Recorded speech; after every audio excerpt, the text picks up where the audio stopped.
Баршаңызға қайырлы күн. Дәмі тіл үйретін дәмді лечо салатын дайындаймыз. Маралмен бірге болып видеоның соңына шейін көріңіздер. Ең алдымен ыдысымызға сұйық майымызды құйып, майымызды қыздырамыз. Сонан соң кубик етіп туралған сәбізімізді салып, сәбізіміз өшкенше шамамен 7-8 минут қуырамыз.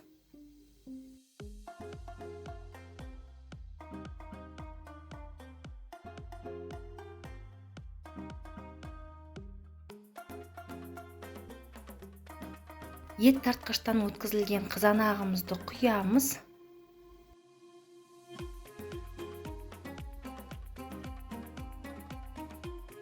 Барлығын жақсылап араластырамыз және осы массамызды қайнауға дейін алып барамыз. Қайнаған соң оттың астын жай қоямыз, жарты сағаттай тағы қайнатамыз. Қызыл тәтті болгар бұрышын ірі бөліктерге бөліп салатымызға саламыз. Осы массамызды шамамен 20-25 минут бәсең отта қайнатамыз.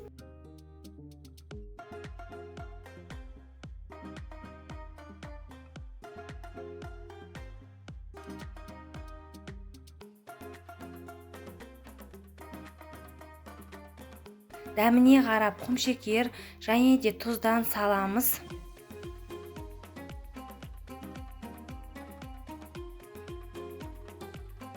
Келесі сарымсақты бірнеше бөліктерге бөліп саламыз.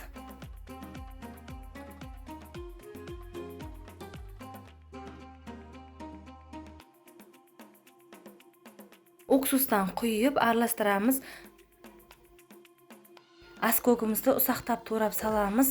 Сарымсағымыз дайын болғанша 10 минут қайнатамыз.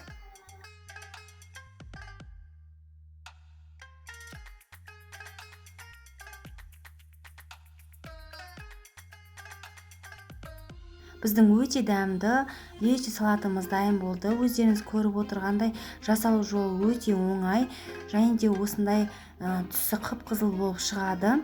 Енді банкамыз міндетті түрде булаймыз. Сонан соң салатымызды ыстық кезінде банкамызға құйып, бетін крышкамен жауып, осылай жапқышпен аузын бекітіп жабамыз. Салатымызды ыстық кезінде төңкеріп, жылы нәрсемен орап қоямыз. Достар, егер де сіздерге менің видеом ұнаса, лайк басып, өз пікірлеріңізді қалдырсаңыздар болады. Ал мен сіздермен қоштаспаймын.